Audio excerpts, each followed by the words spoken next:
ఈరోజు గుళ్ళో ప్రసాదం 325 రూపాయలకి లేదా 320 రూపాయలకో ట్రేడర్స్ ద్వారా తిరుపతి టీటీడీ దేవస్థానం కలెక్ట్ చేస్తుందని అనౌన్స్ చేశారు. మరి మన షాపుల్లో దొరికే నెయ్యి పరిస్థితి ఏంటి? దాంట్లో ఇంకెన్ని కంటెంట్స్ ఉన్నాయి?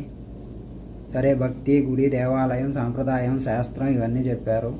అక్కడ రాకూడదు అన్నారు. మరి బయట మార్కెట్లో, సూపర్ మార్కెట్లో, షాపుల్లో నాన్ బ్రాండెడ్ ఇన్ని రకాల నెయ్యిలు దొరుకుతున్నాయి. అసలు వాటి పరిస్థితి ఏంది ఒక్కసారి ఆలోచించండి. అవి ఇంకెలా ఉన్నాయో అసలు. దేవుడి గుడి అని ఆలోచించి దీంట్లోనే ఇంత చేస్తున్నారంటే ఇంకా బయట ప్యాకింగ్ వచ్చి ఆ నెయ్యి ఇంకెలా ఉంటాయో మరి.